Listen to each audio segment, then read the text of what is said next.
Mark chapter 7. We'll be looking at this first incident here in Mark chapter 8, and that's verses 1 to 9, where Jesus feeds the 4,000. So we'll look here beginning with Mark chapter number 8 and verse number 1. In those days, the multitude being very great, and having nothing to eat, Jesus called his disciples unto him, and saith unto them, I have compassion on the multitude, because they have now been with me 3 days, and have nothing to eat. And if I send them away fasting to their own houses, they will faint by the way, for divers of them came from far. And his disciples answered him, From whence can a man satisfy these men with bread here in the wilderness? And he asked them, How many loaves have you? And they said, 7. And he commanded the people to sit down on the ground. And he took the 7 loaves, and gave thanks, and brake, and gave to his disciples to set before them. And they did set them before the people. And they had a few small fishes, and he blessed, and commanded to set them also before them. So they did eat, and were filled. And they took up of the broken meat that was left 7 baskets. And they that had eaten were about 4,000. And he sent them away. So the last section of Mark chapter 7, verses 31 to 37 that we looked at last time, records this second miracle in the Gentile region. There was a deaf man from the region there in Decapolis who was described to us as effectively being a mute, and he is brought to Jesus for healing.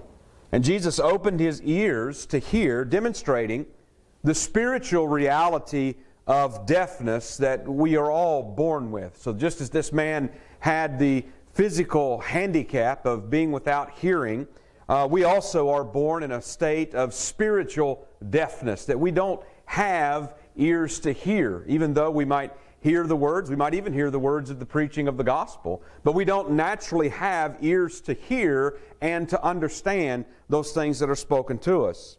The Pharisees are contrasted, beginning in chapter number 7. They are shown as not having ears to hear.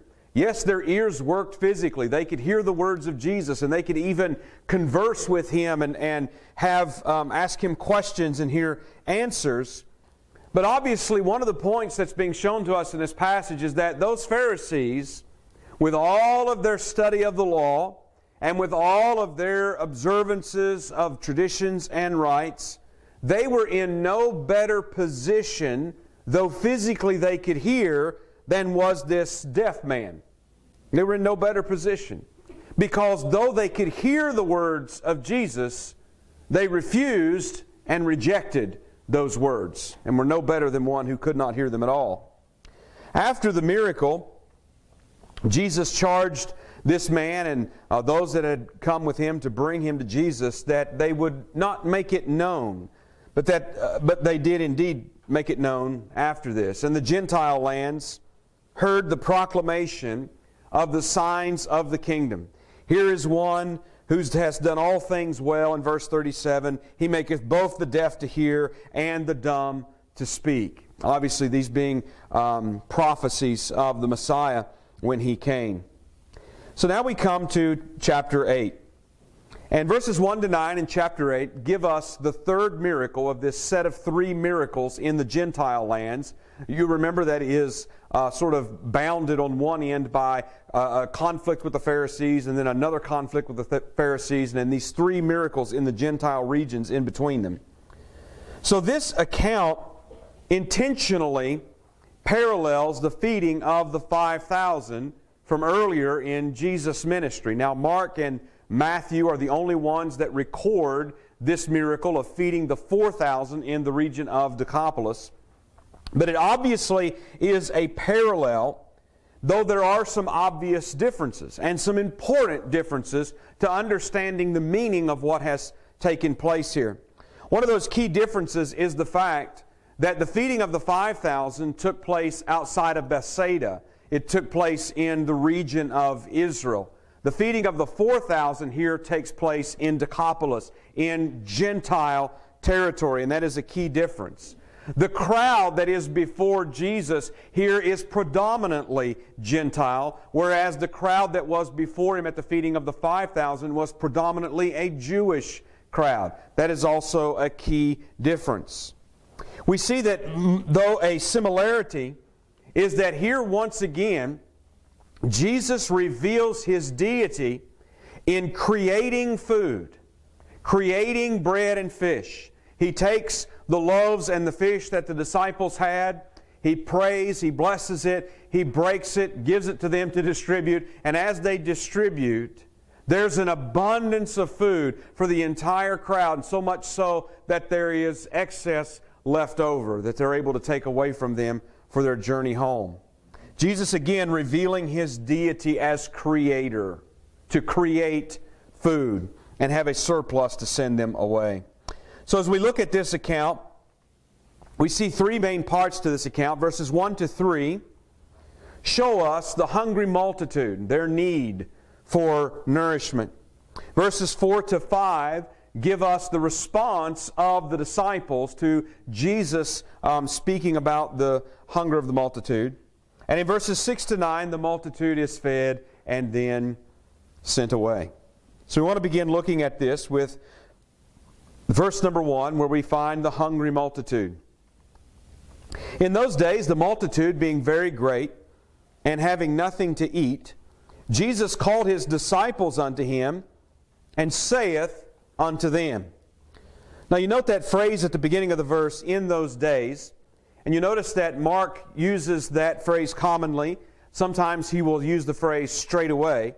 Usually when he uses that phrase straight away, it means that one event has followed immediately after the other, maybe the same day or the next day or what have you.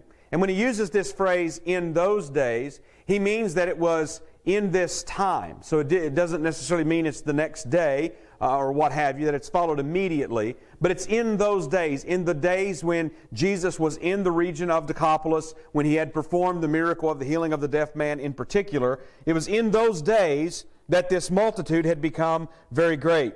And Mark makes note of that this crowd that had gathered around Jesus, and you'll recall in chapter number 7, when He first went in to the area, He entered into the house there when He was in Tyre. He entered into a house and didn't wish to be made known.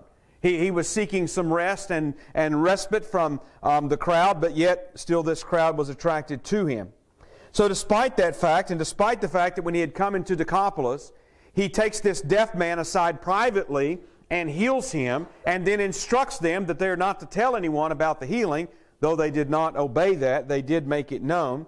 But despite all of those efforts, a large crowd has gathered around Jesus. Not only have they gathered around Jesus, but they have continued with Him for 3 days in a row. The crowd was a predominantly Gentile crowd.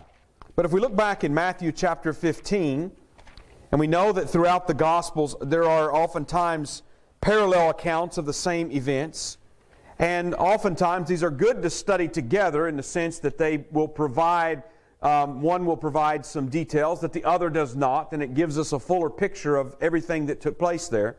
In Matthew chapter 15, this is Matthew's account of this feeding of the 4,000, and I want you to notice what he says about it. He says, beginning in verse 30, and great multitudes came unto Him. Much like Mark said, there were great multitudes that came to Him, having with them those that were lame, blind, dumb, maimed, and many others, and cast them down at Jesus' feet, and He healed them. So not only do we have a predominantly Gentile crowd and a large crowd that has gathered around Jesus, but it was also a crowd that gathered around Him containing many people that were sick and handicapped and having various problems. And Jesus has healed them. So we get a particular account of the deaf man prior to this. And here we have one of those sort of summary statements that Jesus obviously performed many healings for those in this crowd that were affected with various problems. So Jesus healed them, just like He healed the Syrophoenician woman's daughter, just like He healed the deaf man prior to this. And it says that the crowd was amazed. Notice this in verse 31 here in Matthew 15. Insomuch that the multitude wondered. And when they saw the dumb to speak, the maimed to be whole, the lame to walk, and the blind to see, and they glorified the God of Israel. Again, it's a predominantly Gentile crowd in a Gentile region, witnessing these signs of the kingdom being performed by Jesus Christ, the Messiah Himself, and they are glorifying the God of Israel. The feeding of the 4,000, we go back to Mark chapter 8, the feeding of the 4,000 here is obviously a parallel with the feeding of the 5,000 previously. And in Mark's Gospel, that's in chapter 6, verses 30 to 44. There is a significant difference, again, that the first one happened outside Bethsaida with a primarily Jewish crowd. Here we are in Decapolis with a primarily Gentile crowd. And so this miracle that Jesus performs here continues a theme of contrasting Gentiles with the Jews, and primarily with the Pharisees and the unbelieving Jews. The Pharisees, in many ways, being representative of all of those Jews that rejected Jesus Christ as the Messiah, as the promised one who was to come. So obviously this theme is being continued here in contrasting the Gentiles with the Jews. Also, this miracle being performed in Gentile lands is a foreshadowing of Jesus' mission to the whole world. Yes, the Messiah was sent first of all to the lost sheep of the house of Israel. Jesus Himself even acknowledging that His mission was to Israel primarily. And we talked about that in the timing of events, that it was not yet time for that gospel to go forth unto all the world. But Jesus is not just sent for the salvation of Israel. Jesus is sent for the salvation of all of those who call upon Him, as the Old Testament prophet said, even those who are afar off. And that term, afar off, is sort of a shorthand term to refer to the Gentiles. So this foreshadows Jesus' ministry to the world that the apostles and the church in Jerusalem will embark upon after the ascension of Jesus. Mark notes here that they had nothing to eat in verse 1. And Jesus calls His disciples unto Him. Let's go to verse 2. I have compassion. This is Jesus now speaking to His disciples. I have compassion on the multitude, because they have now been with me 3 days and have nothing to eat. And if I send them away fasting to their own houses, they will faint by the way, for divers of them came from far. Now this is the only occasion in the Gospels where Jesus speaks of Himself as having compassion. In other words, this is Jesus speaking of Himself, saying that He has compassion on this multitude. Now Matthew also records Jesus saying this in his account of this in chapter 15. But there are no other gospel accounts where Jesus speaks of Himself saying, I have compassion on this multitude. The word for compassion that is used here, it means to be moved with pity. It means to have feelings of sympathy. It means to even have empathetic feelings where he is identifying with them in their condition. Jesus explains that He has compassion for the multitude because they have been with Him for 3 days and have nothing to eat. So having been with Him for 3 days means that this is a sufficient time that whatever provisions they may have had with them would have been exhausted. Of course, there's no way to preserve food long term. And aside from whatever that they had carried with them when they had crowded and thronged Jesus, some of them having come from a very great distance, according to verse number 3. So in 3 days' time, they are certainly out of whatever supplies and provisions that they had. But nevertheless, they're continuing with Jesus. They have witnessed His healing, some of them having experienced His healing firsthand. They are listening to His teaching, to His words, and continuing with Him for these 3 days. So the time highlights, in fact, the crowd's attraction to Jesus, that they have continued with Him over this time, despite the fact that they do not have provisions. Verse 3, as Jesus said, "If I send them away fasting to their own houses, they will faint by the way, for divers of them came from far." So Jesus further presents their problem. They've been with Him 3 days, they have nothing to eat, and if I send them away now, He says they will faint in the way, because some of them have come from afar. They have quite a journey to get home. And again, we mentioned that this phrase, "come from afar," it's a typical way of referring to Gentiles, particularly in the prophetic books. The Gentile lands, it's a reference to Israel. Those in Israel are near. Those outside of Israel are far. That would go to the uttermost parts of the earth or the known world at the time. Now the disciples' response to Jesus, that we'll look at in just a moment, describes them as being in the wilderness or in a desert place, an uninhabited place. They are removed from population. They're not adjacent to some sort of a city or a village or any sort of a community whereby they might be able to have access to food. They're in a deserted place. They are cut off. And Jesus was concerned that they would faint on the way home.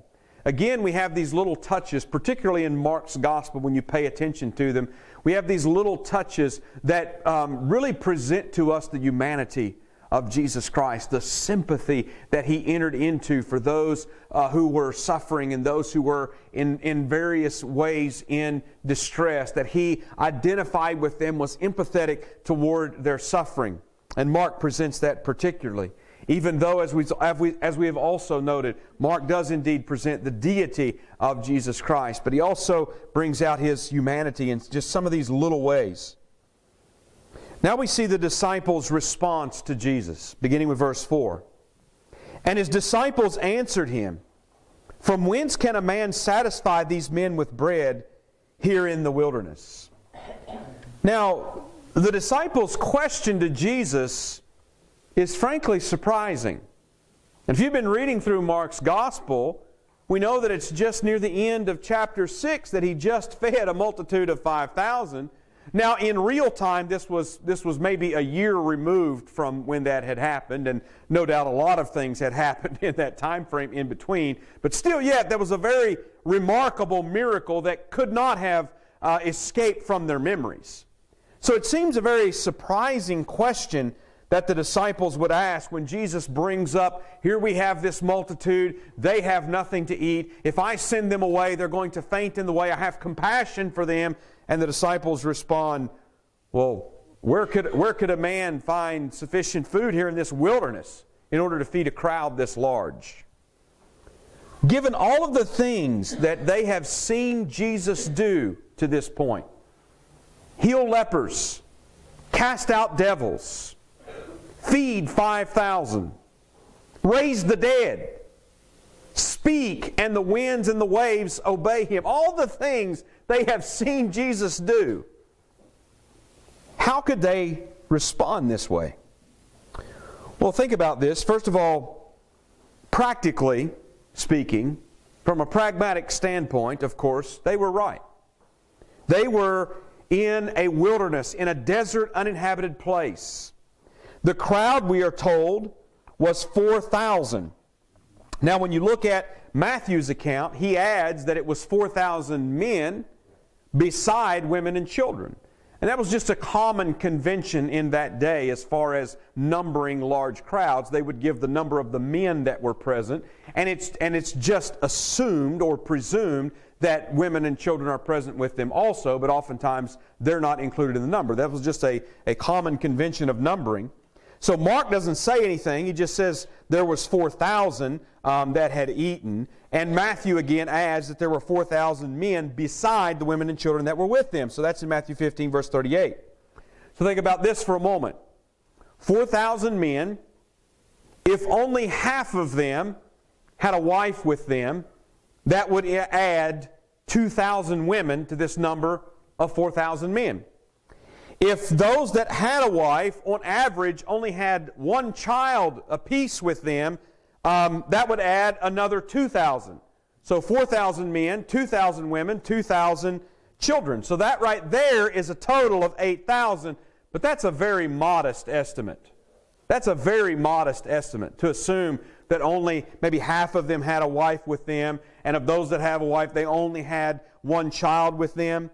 It does not even account for women that would have been present there who no doubt were widowed, or women who were there who just were unmarried, had never been married, that were also present. Perhaps even, maybe there may have been some children there that weren't there with their parents, that were there from some other way.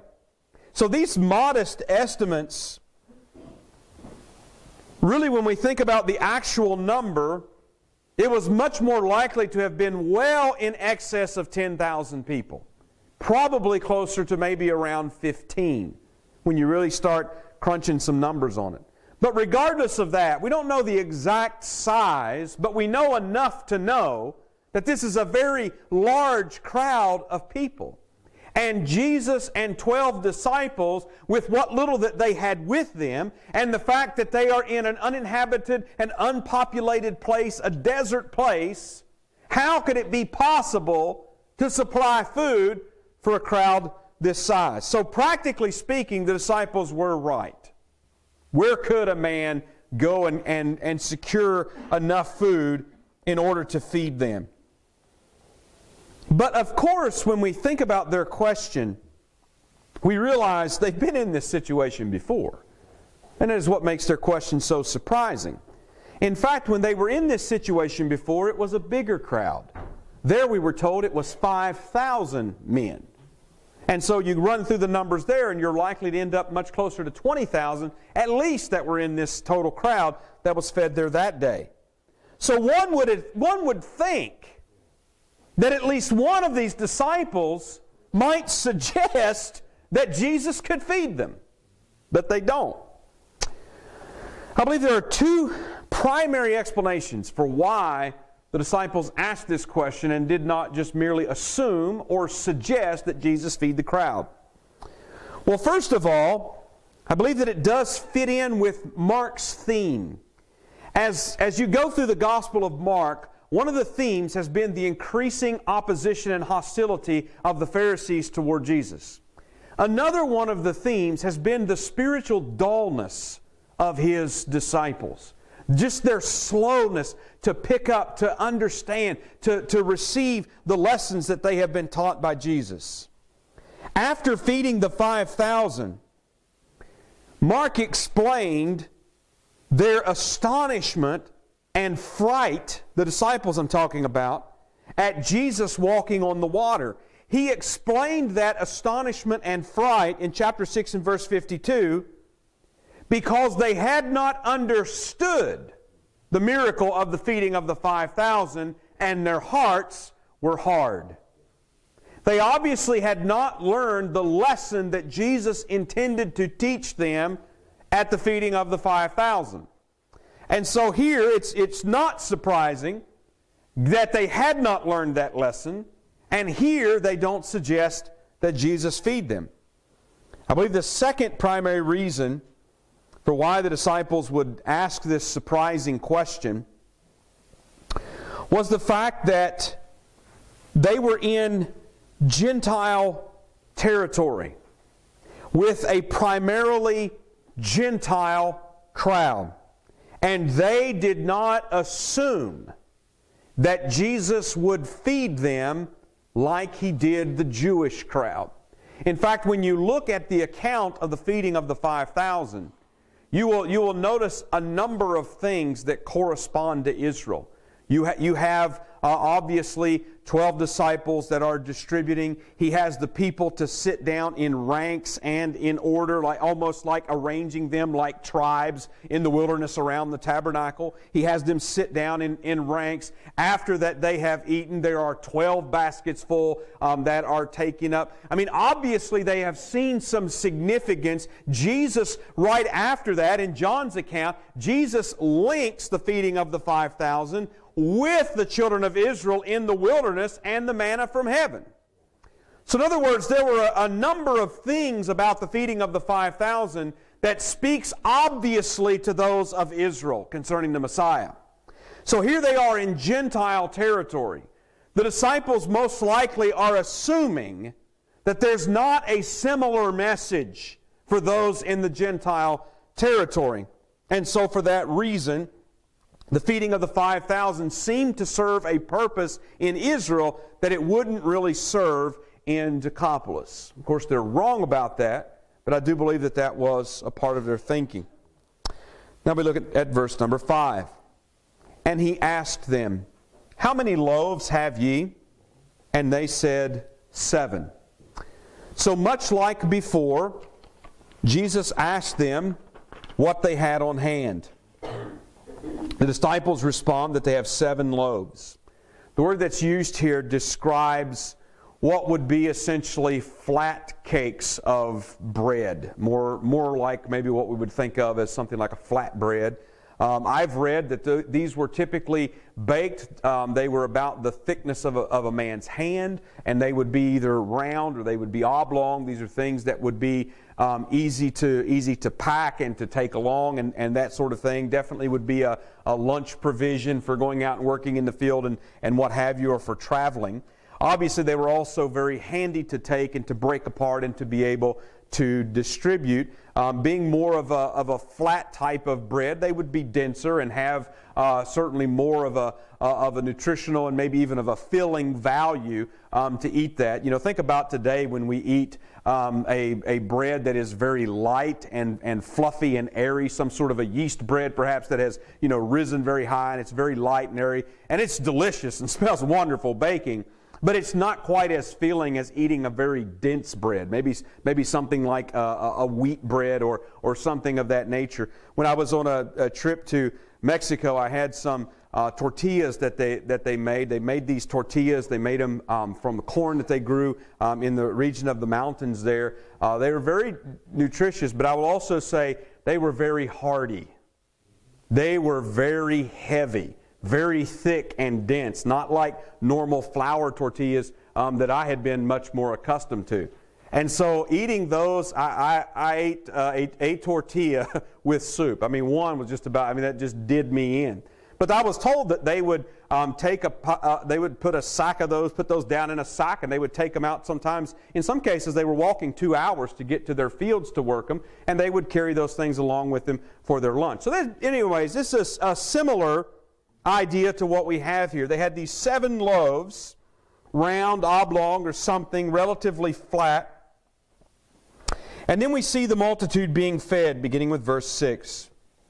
And he commanded the people to sit down on the ground, and he took the 7 loaves and gave thanks and brake and gave to his disciples to set before them, and they did set them before the people. So Jesus had the people sit down. Again, here we see a difference between the feeding of the 5,000. Nothing mentioned about ranks or any sort of arrangement. He just has the people to sit down. Very similar to the previous episode, though less detailed. Jesus prays, much like he did there, giving thanks for the bread. Obviously praying to God, giving thanks to God. He broke the bread. He gives it to his disciples, to the 12, and they go about distributing it to the people. And much like it happened in the previous time, they had enough. And how that happened, we don't know. We're not told. Maybe if they had a basket or some sort of a bag or some sort of vessel they had the bread in, and they just kept reaching in, and every time they reached in, there was just still more bread, and they just kept distributing and kept distributing. We don't know exactly how that happened. Maybe it was like the widow's cruse of oil, It just kept dispensing and never was emptied. We don't know exactly how all that happened, but they went and they distributed it among the people, and they didn't run out. Not only did they not run out, but they had plenty and had extra. Notice in verse number 7, and they had a few small fishes, and he blessed and commanded to set them before them also. So Mark adds here that they had a few small fish, and that word does indicate it's little fish. It's, just not enough for a meal, probably even for one person, but just a small number of small fish that they had.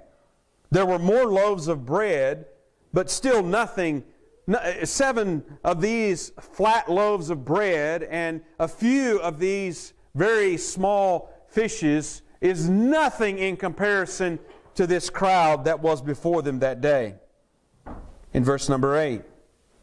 So they did eat and were filled, and they took up of the broken meat that was left 7 baskets. So like the previous feeding, the large multitude all ate and were full. The word indicates that they ate to satisfaction. They ate until they wanted no more. And we know how that is. We can be hungry and feel like that we're starving and about to die and sit down and begin to eat. And we reach that point, we get full, and we don't even want to think about food for at least another hour or so. We don't even want to think about food. Don't talk to me about food right now. I'm so full. Well, they were well contented, well satisfied. They had eaten their fill. It wasn't just a small snack that was given to them. Once again, Jesus has revealed His deity as Creator, creating bread and fish enough to feed this large crowd and to have an abundance left over. And in verse number 9, they that had eaten were about 4,000, and He sent them away. So again, Mark makes note of the size of this crowd. Rather than just saying that it was a great crowd or a great multitude, he gives this number, 4,000. And from reading Matthew's account, again, we know this was the men, not including the number of women and children that were there. And Jesus dismissed them as He was to return to Galilee across the lake. So I want us to think about some things that we draw away from this incident. First of all, these 3 miracles that take place between the conflicts with the Pharisees, they take place in Gentile territory, and they obviously parallel Jesus' ministry in Israel. As we saw Jesus in Israel preaching, teaching, healing, casting out demons, all those sort of things, feeding 5,000. And here we see Jesus in the Gentile regions doing the same thing, even feeding a large multitude of 4,000 in the Gentile lands. Now, the feeding of the 4,000 is obviously a climax of this little series that we have been looking at in terms of the miracles that were performed in Gentile regions. They are contrasting the joy among the Gentiles with the increasing opposition among the Jews. Well, that's obviously a point of emphasis as this account is put together. Secondly, think about that as we've looked at this account, starting in Mark chapter 7 with the Pharisees, they were asking Jesus why His disciples did not follow the traditional washings of the elders. And then we come down to these miracles, and the disciples have not been featured very much in these accounts. They're present, they're mentioned at times, but they've not really been very prominent in what has taken place here. But we do have them there. Jesus is proclaiming the good news of the kingdom. He is performing kingdom signs. But Jesus is also training these 12 in particular to continue the work after He is gone. Just as it was with the feeding of the 5,000, Mark makes note later that they were in wonder that Jesus walked on the water, and they were frightened about it because they had not understood the miracle of the feeding of the 5,000. Their hearts were hard. They were not learning the lessons that they were supposed to be learning. See, the disciples are along with Jesus during His ministry, and so Jesus is preaching and teaching. He's proclaiming the coming of the Messiah. He's proclaiming the kingdom is at hand. He's performing miracles. He's having compassion on those that are sick. But all the while, these things are intended to be teaching the disciples for the work that they're going to have to do after Jesus is gone. So in John's account of feeding the 5,000 in John chapter 6, right after that, Jesus intentionally connects that miracle with the Israelites in the wilderness and the manna from heaven. And there are a number of parallels. Let's go back to Numbers chapter 11. Numbers chapter 11. Remember this crowd that had been fed. They continued following after Jesus and chasing Him about somewhat.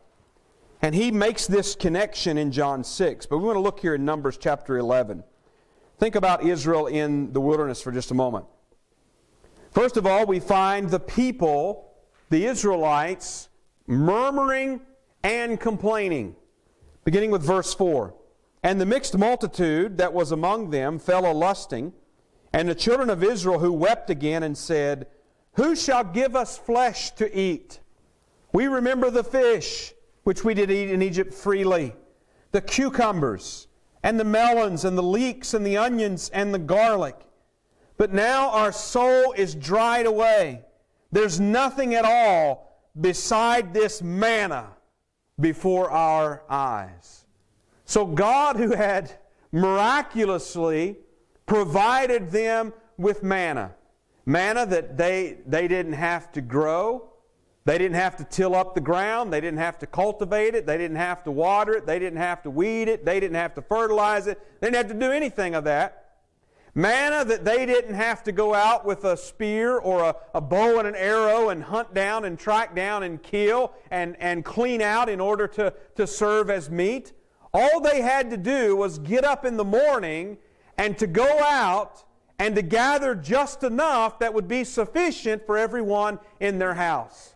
And every morning, that manna was provided by God, created from Him, sent down from heaven, and there it is, fresh and lying on the ground for them to just go and gather up there in the middle of a wilderness.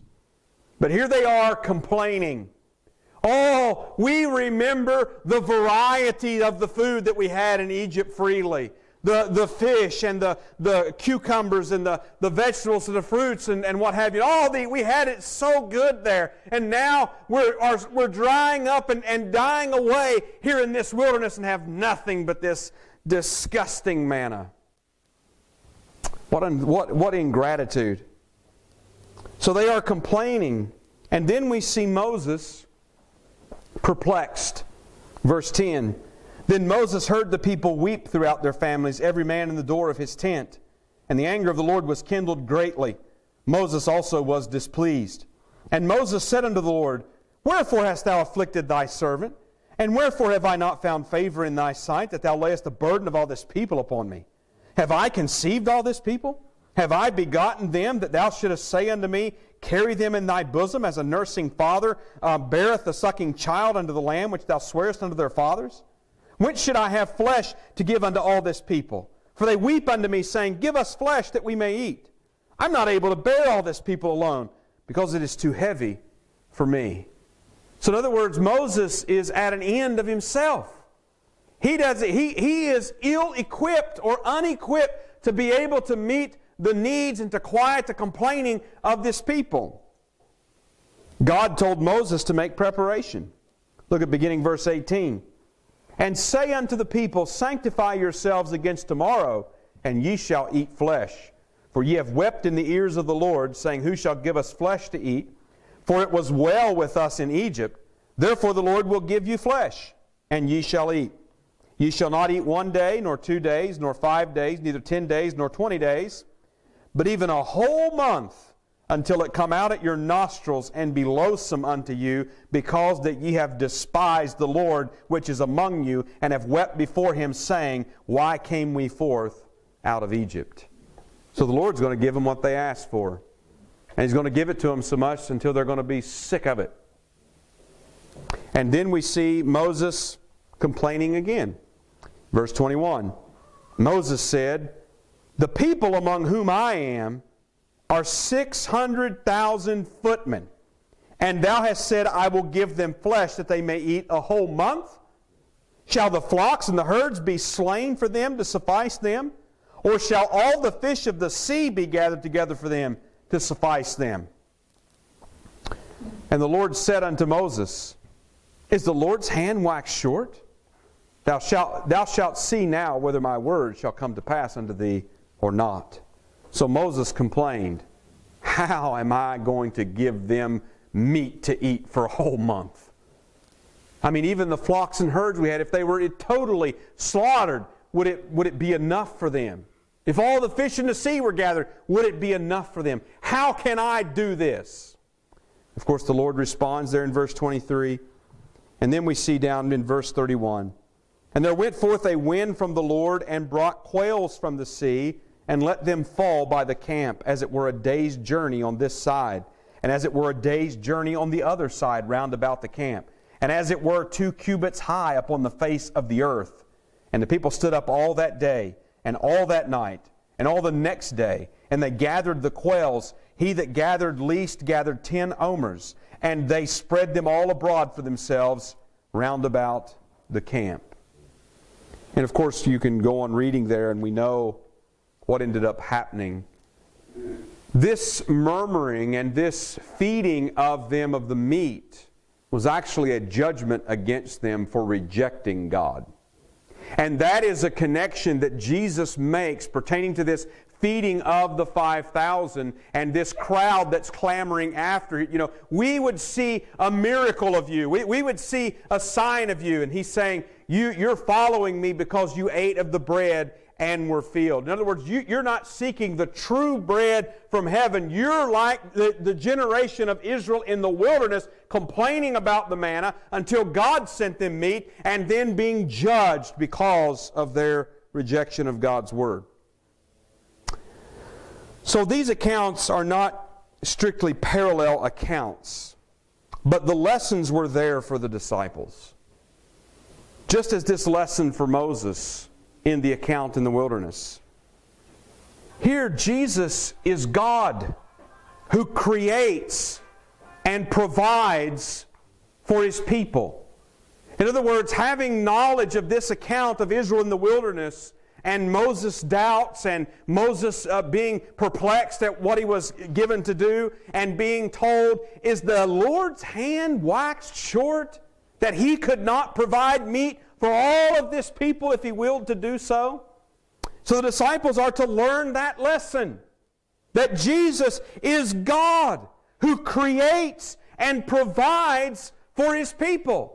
Is His hand shortened that He's not able to provide the things that are needed to meet our needs as well as to equip us for the service that He's called us to? Well, that's obviously a lesson the apostles are supposed to learn.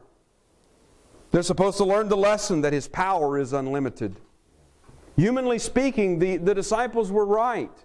It would not be possible to buy enough food to feed this people in the wilderness. Humanly speaking, Moses was right. How can I feed them meat for a month?